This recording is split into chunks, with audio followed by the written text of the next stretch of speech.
one more time. So to catch everybody up, can you tell us how you came to being an artist? How I came to being an artist? I don't know. I feel like I was born an artist. I mean, I probably was an artist before I even understood what that even meant. I don't know. So, what you mean? How do you know you were an artist before you know what it meant? Where were you? I mean, how old were you? What were you doing? What were you making? Were you singing, drawing, painting, making things? Can I stop it for a second? No? Mm-hmm. We don't have to. Yeah, we can. No, come on.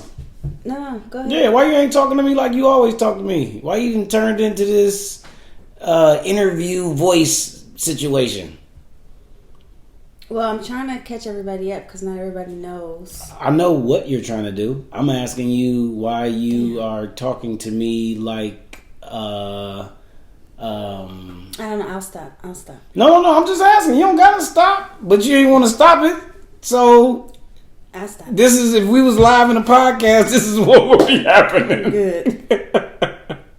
Huh? I said good. Good what? That this would be happening. What?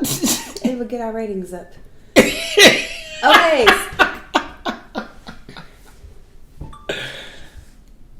So the first thing is, don't nobody know nothing. Period.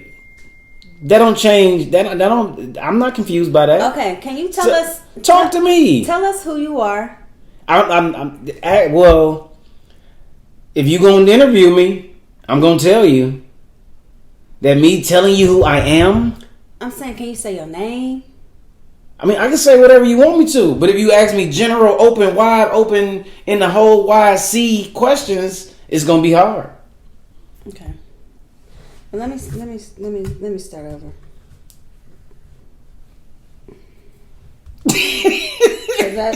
Then that's not gonna work.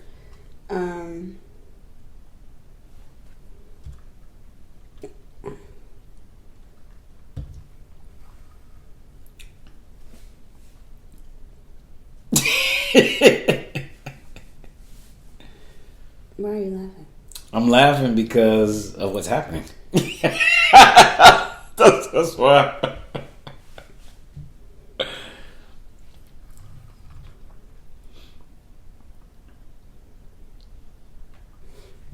Okay, I know. All right, so you are Donald Black Jr. You are an artist working and living in Cleveland, Ohio. You are not just limited to being a photographer. You do video. You do installation. You do a ton of things as an artist. And so, can you talk to us about when did all of this start as an artist? Like, what's your earliest memory of making something? My earliest memory of making something is about 2 years old. 2 years old. Do you remember what you made? Yeah, my mother was showing me how to sign my name on the back of a picture of me for my grandmother. And so you were making your signature? Yeah.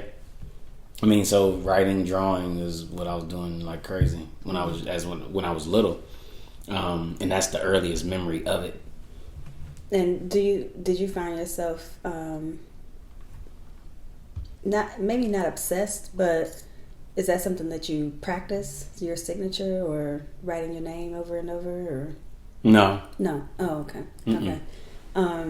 All right. So earliest memory, you were 2, and you were born and raised in Cleveland, Ohio, correct? Yep. And do you know, like what can you remember from that early from that early memory?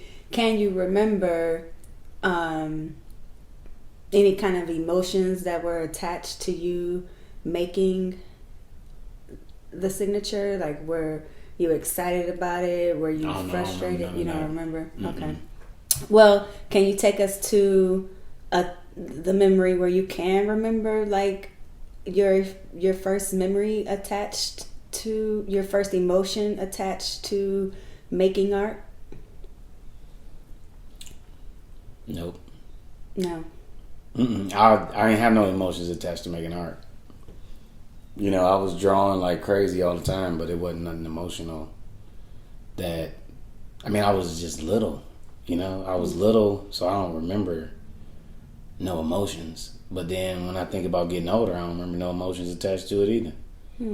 So no emotions when you've made something significant, or when you've lost in a competition, or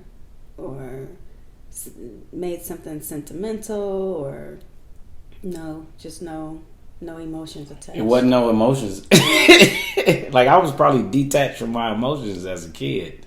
And the way I was detached from them, you know, I might have been experiencing something emotional while I was drawing, but I was like, I bit my nails all the time. I drew like crazy.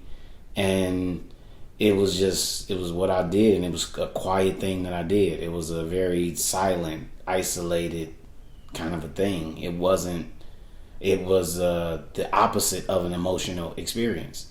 You know what I'm saying? Like literally. Okay. And then I was good, and then I was winning.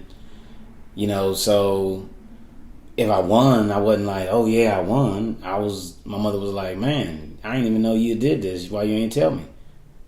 You know, oh, you did something else. Why you ain't tell me that? Oh, you the one that's got the award. Why you ain't come and tell me? Like, so early drawing, early art, you know, I wasn't no emotional attachment. There was no emotional expression. It was like what I was doing. My form of expression was the drawing. Gotcha. But it definitely wasn't nothing. Okay. It's like it wasn't nothing. I wasn't happy. I wasn't sad. I wasn't mad. I could remember feeling some kind of way somebody stole one of my pictures after they copied it. Okay. But just in general, no.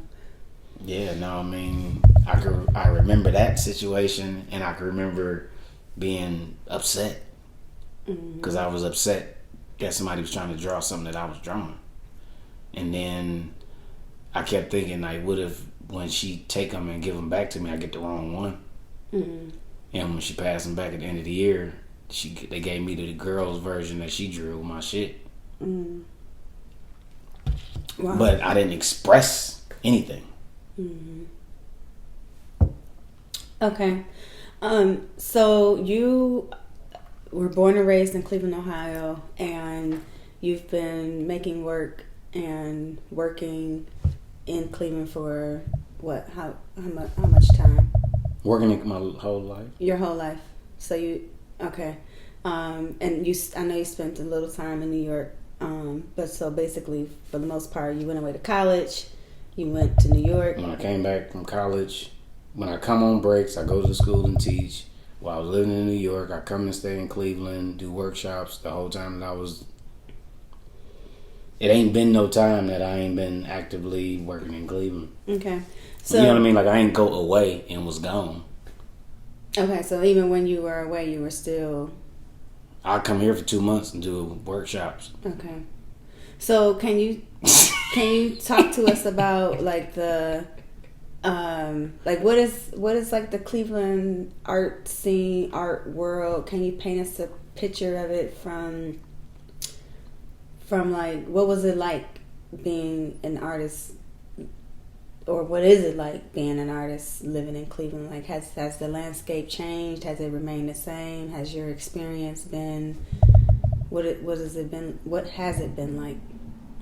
I mean, it's just a loaded question. You know, it seemed to be when I was younger, it was the art world in Cleveland was something that seemed to foster me continuing to make art. And then as I got older, it's the opposite of that. It's kind of like they ain't trying to fuck with a nigga like me. Okay, so At a point, are you saying like it was supportive? It was. Yeah, it was like when I was a kid and they needed black kids to come and participate to figure out how to position themselves and do whatever it was the Cleveland art world was doing, and needing of black children. I was one of those children. So like I said, it seemed to be fostering me as an artist. Mm-hmm. It seemed to be leading me in a specific direction. And I feel like once I didn't go in that direction, as an adult, it's like the Cleveland art world is no longer for me. And what direction do you think that they were trying to get you to go in? They were trying to get me to go through all of their educational systems, which I would imagine would transition me into their professional systems of art. Mm-hmm. So from fucking Cleveland School of the Arts and every arts organization having some educational program, competition or awards, to Cleveland Institute of Art, then probably back out to the MoCA, the Cleveland Museum of Art, the spaces, the Zygo, like I feel like that was the direction of where white people were. Mm-hmm. You know what I'm saying? It was that. And so then how did you end up going the opposite direction? Or another direction? Well, I feel like I had exposure at the Cleveland Institute of Art early. And that exposure I had at the Cleveland Institute of Art in high school made me not want to go there for college. And I mean, these wasn't conscious things. Like, it wasn't like, oh, this ain't about to be the place for me. But it was just like, I don't even really want to go there because it didn't really seem to be grabbing my attention when I was interning there for 4 years. What was missing? Black people. Mm. Mm-hmm. Mm-hmm. Rap music. Mm-hmm. Mm-hmm. It was, I don't know, it was bland. It was like I was at the educational facility of the Cleveland Museum of Art. And I'd already been to the Cleveland Museum of Art, 400 times by the time I'm like 14 years old. So it was just kind of like the security at the door at the Cleveland Museum of Art. It was like his nephew was the security at the door of the Institute of Art. Mm-hmm. Mm-hmm. With the same looks, the same response to my presence or our presence being in a group of black students. Mm-hmm.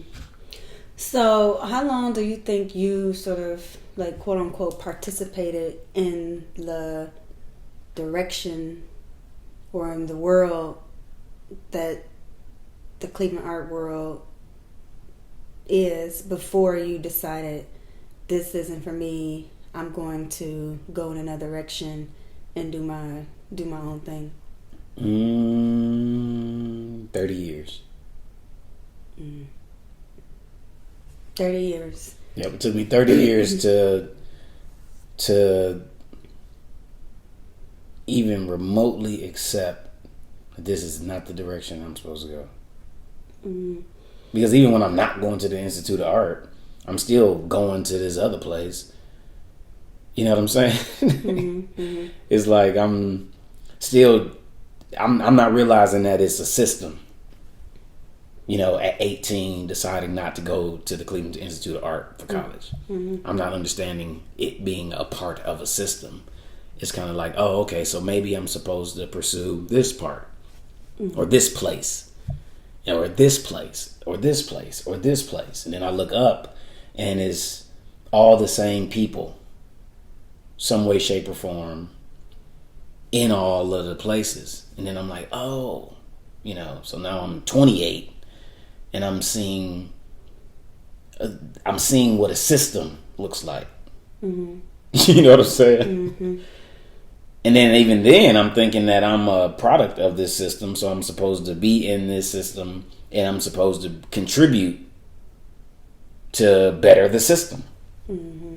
Mm-hmm. So you have 30 years of experience being within the Cleveland arts system, so you must have a ton of fucking stories about being within that system. Yeah, it's like my whole life exists within the Cleveland art system.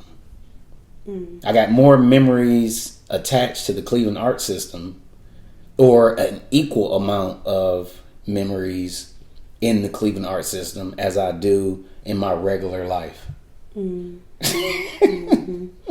And what would you say? What would you say? I mean, beyond the white, it being white and bland, like what is the problem? What are the issues within the Cleveland art world system? What's missing? What's the specific problems? Yeah, like what's... Well, I mean, racism is the first problem. Mm-hmm. And then everything that racism produces, which is, white supremacy, inferiority complexes, exclusion, it's the Cleveland art world, the Cleveland art system is a microcosm of the United States of America. Mm-hmm. So every single problem that's going on in the United States of America that's a product of the racism system, the Cleveland art world is plagued the exact same way. Mm-hmm. The Cleveland art world becomes the plantation, or like University Circle becomes the main plantation, versus the American landscape being the country's large plantation. Mm-hmm. And would you say that the Cleveland art world rejects you? Would I say the Cleveland art world rejects me? It's kind of a weird... I wouldn't say that the Cleveland art world rejects me. I would say that the Cleveland art world doesn't accept me. Mm-hmm. Because I don't believe that the Cleveland art world is telling me to go away. The Cleveland art world, in my opinion, is telling me to change my behavior. Like if you do it's some shit you can do, and we'll fuck with you. Mm-hmm. So, and is that like, is it you and the work, or is it both? Like, is it the work too? You know what I mean? Like, I think it's me and it's the work. I think I'm learning and perceiving how the art world views me based on how the places, institutions interact with my work. Mm-hmm. That's where I feel like the learn is. Nobody telling me, Donald, get out of here. They saying, oh no, we ain't fucking with these pictures. We ain't fucking with this proposal. We ain't fucking with this mural. You know what I'm saying? Mm-hmm. They not saying it to Donald. Mm-hmm. They saying it to the work. Mm-hmm.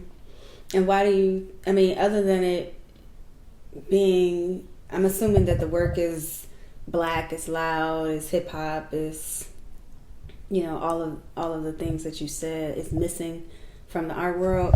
Do you think that that's exactly why the work is not being accepted and the proposals aren't being accepted?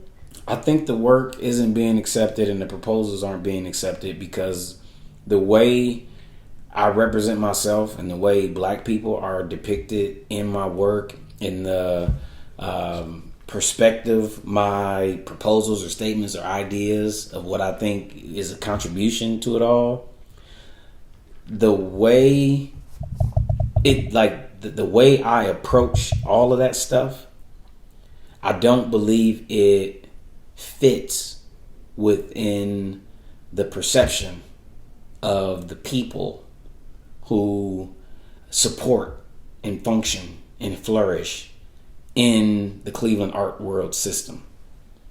Mm-hmm. Like I think me as a person and me as an artist is fucking with people's perception of their idea of who I am, who I'm supposed to be, and who black people are, and who black people are supposed to be, and what it all looks like. And what do you think their perception is of who that black people are, that we criminals? Like, I think the American image of niggas is a criminal, and I believe that anything that doesn't seem to fit that imagery messes with people's perception. It's almost like it's different, so it doesn't fit. Mm-hmm. Mm-hmm. You know. Mm-hmm. And so can you tell us? It sounds like you're saying that your work isn't representing, black folks as criminals. What is your work? How are the black people represented in your work? See, I would say that black people are represented in my work the way we see ourselves, right? But if we having a conversation about perception, and if I'm saying we see ourselves one way, then I'm implying that they see ourselves a different way. My learn from being a part of this world for so long is that I'm showing black people with dignity. You know what I'm saying? But that's not my perception of what I'm doing. I'm learning that black people aren't perceived with dignity by white people when white people are telling me that I'm showing black people in ways that they've never seen black people before. Mm-hmm. Mm-hmm. So let me ask you this real quick. Like, I just started thinking about the hoodie. Mm-hmm. So a black man in a hoodie, the perception to a white person is that that person is a criminal. Yep. But in what you're saying is the perception of a black person seeing another black man, or a woman seeing a black man in a hoodie, they're seen as, what do they see that person as? Having clothes on. That's what I thought you meant. You know what I'm saying? Like, that's how we dress. Yeah. It's like our swag, or just, that's one of the items that we rock. It's like, it's something that niggas wear. It's a hoodie. Versus anything else being attached to it. Because what happens is, all black people ain't criminals. I ain't no criminal. That's a huge part of it. I'm not the perception that I believe white people have on niggas. So that's partly how I know that it's a misperception. And I feel like the systems, the learn for me is take my hoodie off. Change the way I look, and it will help me be able to fit and be safe. No, not be safe. To fit. Well, if you take the hoodie off. Yeah, but not be safe. Gotcha. Like fit, like like at the museum, it's like it's gonna help me be able to fit. Like, not for them though. You know what I'm saying? Like, they want me to take my nigga off. And everything everything that represents that to their perception. That's why I say I don't think I'm being rejected by the art world. I think I'm not being accepted. And if I decide not to be myself based on how I look, based on what I have to say in my work, like what my work represents, like if I change the visual of all of that, then I'll be accepted just like that. Which means that, i.e. me saying, then I will fit. Just thinking, like, do you think that this whole new Black Lives Matter, Black is Hot, this whole movement of let's try to get this right by black people and blah, blah, blah, blah, blah, Like, do you think that the work is eventually, or not even eventually, but do you think, like, in the context of that, of like Black Lives Matter and, you know, folks, some people pretending, or maybe they actually are white people, you know, trying to accept and include and blah blah blah, like, do you think the work will eventually do that for them? Like, do you think white people will eventually, you know, because of like the moment we're in, that they'll start to see the work as, you know, how you see it, and how Black people, how we just are, you know what I mean? Mm-hmm. No, I do not think that the moment that we're in is going to help white people perceive in a more opposite of racism way. You know what I'm saying? I don't, because I think from the white people I've had conversations with, believe that we're in a moment that we weren't in. And I believe that that is the main tell for me, that that it's a problem, and it's still a disconnect, and it's still a divide, and it's still a perception problem. Because a lot of people in general believe that we're in a moment and in these times, and it's like, what the fuck? Where I come from, these times didn't just start. And the work has been consistently growing and evolving and getting better at having that conversation. So I don't believe that people starting to perceive that we're in a moment, that they perceive my work better than when we weren't in the moment. Because the work is consistent all the way through. I think whoever think we in a moment right now, they still missing it. Right. And I'm just thinking about,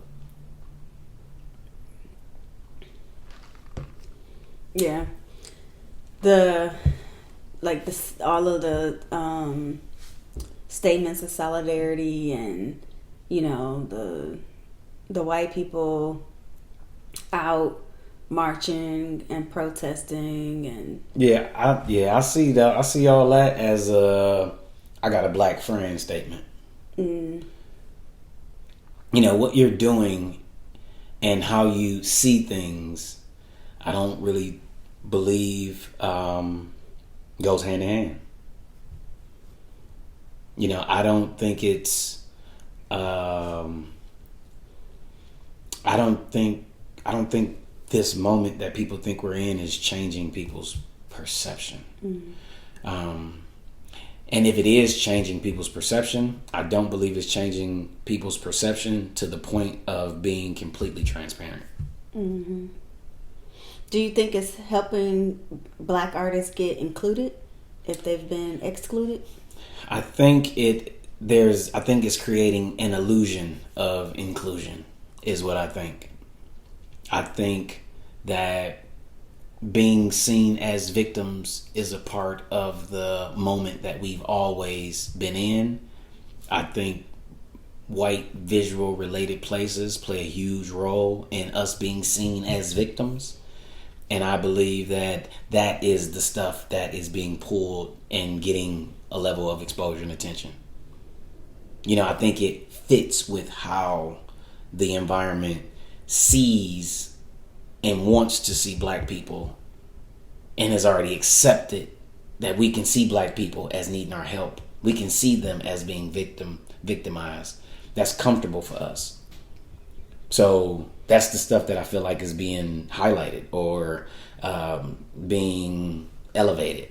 And I believe it's hurting the conversation that somebody like me is having.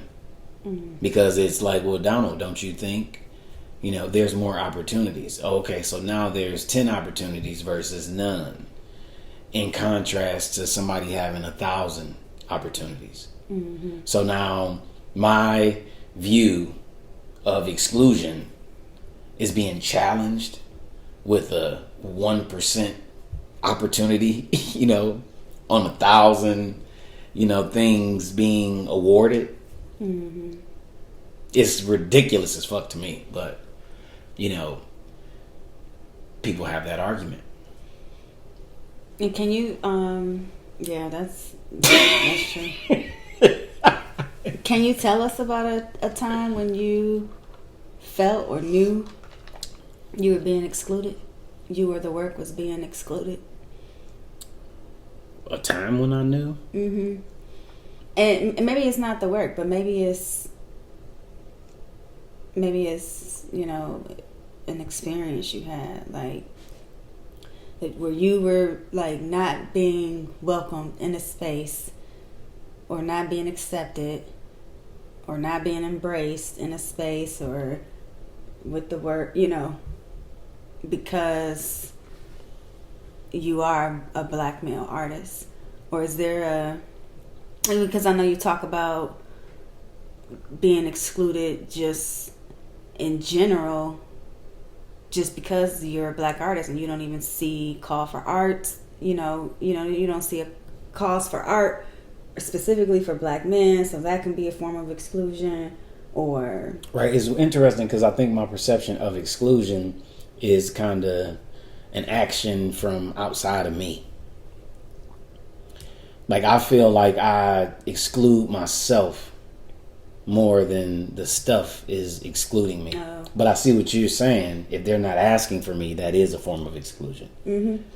Right? Yeah. So I'm thinking like... Yeah, nothing is ever requesting me. The stuff that... I'm talking... The experience you just had on the bikes. Like, that was like a form of exclusion. Like, we don't want you in these streets riding your bikes. We don't want you here. We want you to get out of University Heights. We want you out of the parking garage. We want you out of... Yeah, I mean, I ain't want to nowhere. Right. You know what I'm saying? Like, I mean, it's like me and a group of niggas like me aren't wanted anywhere. And when I say anywhere, I mean like anywhere. It's like every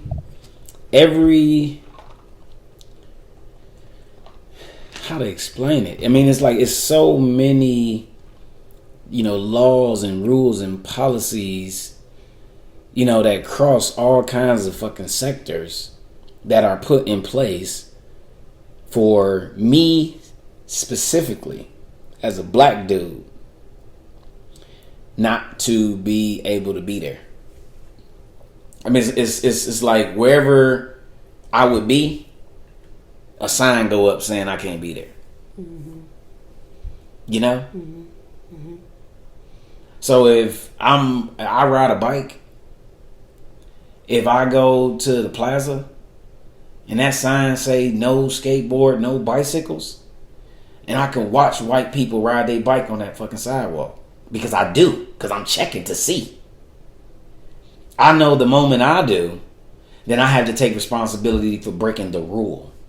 Because the rule is there, but oftentimes it just feel like it's there for me. No loitering. You see no loitering signs. I see people hanging out in front of all kinds of shit all over the place, right by the sign. I just feel like if it's me and my friends, me and my family, we are going to get approached, and then we're going to have to take responsibility for there being a sign up.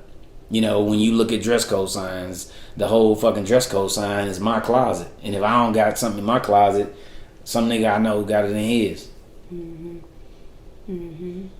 And then what about the work? Do you think in the traditional definition of exclusion, like the...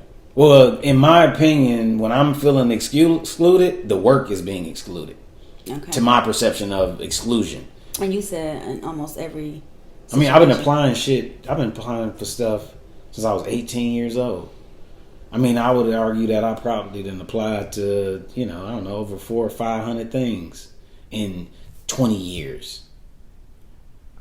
And I watch what gets it, and I watch that I don't. And for 15 of those 20 years, or for 12 of those 20 years, I just thought I just wasn't good enough yet. So I just was working towards that. Like, you know what I'm saying? Like, I ain't even, these, like, what my experience that I've been having as an artist, as a person, or whatever, my opinion is formulated on the things that I've learned. And learned by my experience of it. Not learned being taught it or reading it. You know what I'm saying? Like, so when I'm saying what I've learned is that I'm excluded, it's because at some point I didn't even see it like that. I didn't even know that was a possibility. Like, I didn't think none of this stuff I was showing my work to was cheating. That wasn't my, I would have never, it was never, there was no way for me to ever know up until some point where it was being brought to me that I'm being cheated. And I'm like, oh, I never even thought about that. Mm. I recognized that white people were winning, and I recognized that I wasn't impressed by what they was winning with. But I'm also going from being a child creative person to an adult creative person. And in that transition, I realized that I'm no longer at a point, I was no longer at a point where I was asking somebody how to do something. I was consciously or subconsciously deciding to do things creatively based on all of the shit that I fucking learned. Like, I wasn't doing this shit by accident. Mm-hmm. This is what I was intentionally trying to do. Right. And when I got to the point of realizing that, oh, what you're saying is wrong is what I was trying to do. Mm-hmm. Mm-hmm. And not in a way that a student says, oh, that's what I was trying to do, and they couldn't do it again. No. I just did this 5,000 times on purpose. And you're saying that it's wrong. And then it's like, well, oh, you see differently than I do. Because people who see like I do think it's right. Mm-hmm. Even if they don't like what I did. Right. It's like they got the message. You saying it ain't no message. They saying, damn, that message just, I don't like that message, Donald. Mm-hmm. It's like, oh, you saw the message, so it is a message there. Right. Yeah. So, talking about exclusion and your thought about exclusion is that you exclude yourself from certain things. Mm-hmm. So my question is, so if you've excluded yourself specifically from like the Cleveland art scene, why do you stay in Cleveland? Why are you still here? Because I think Cleveland is the root environment to my artistic expression. It charges me. It always has. And I'm not living in Cleveland as an artist to figure out what Cleveland can give me. Because I'm feeling like Cleveland is giving me like the most essential thing for me to have as an artist, which is like inspiration.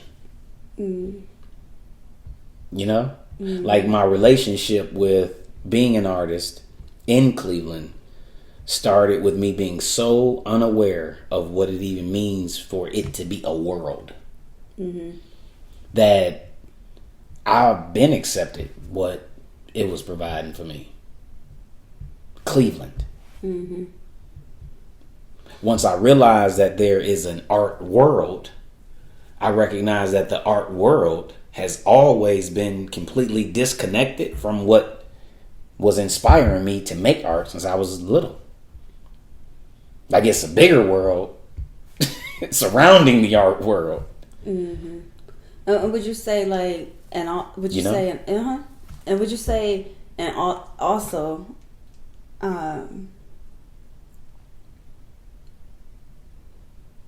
that this is, this is bound to happen anywhere you go? What's that? Like you kind of being excluding yourself from the white systems that are out there. Oh yeah, I would imagine that no matter where I was at. I mean, the reality is, when I was out of town in a couple different places, it wasn't a different experience. Mm-hmm. I just was way, way earlier on my learning curve at how this racism, institutional shit actually functions, what it looks like, Mm-hmm. But yeah, no, this has been consistent no matter where I've gone, based on my ability to tell the truth. And going back to you saying Cleveland, it's like inspiration. What is it about Cleveland that inspires you? Is it the people? Is it because it's home? Is it? It's like Cleveland holds like the keys to my imagination. Like, so no matter what I see, it's triggering imagery in my head. It's reminding me of something. Mm-hmm. And when I'm reminded of something, it makes me make. Mm-hmm. Mm-hmm. So it's also like this is where you can produce a lot of your material. Right. It was kind of like I didn't make nowhere near as much work in New York. Like it wasn't rooted in nothing. When I was in college, when I was in New York, when I was in Texas, what I was making, it wasn't rooted in nothing, Mm-hmm. Like it didn't hold the keys to who I am, and Cleveland holds that. So my ability to discover myself based on my proximity to this place and everything that's in this place, is it gives me a charge to make me want to push out. Okay, my last question is, and I believe that people who born where I'm born and raised around what I'm raised around, they don't make it to be me. Yeah, that kind of goes into what I was thinking. Because my next question is like, with all these odds against you, what inspires you to like stay in as an artist, or what makes you keep going, or is it because this is the only thing or is this, is it because, like, how do you stay in it? Like, what would, if you had to give advice, or if you had to give like a testimony of like, you. Well, see, I think I feel like I responded to the call to be an artist before I understood what it was. So at one point I probably thought, I know it, transitioning from New York back home to Cleveland, I thought I had to come and become a part of the art world, to be an artist. And once I did that, I realized that I've always been a part of the art world because I'm an artist. And I don't even got to be around under this shit to be an artist. So the stay in it part is the desire to make. Like the desire to make it's not gotten quiet over my life. It's only gotten louder.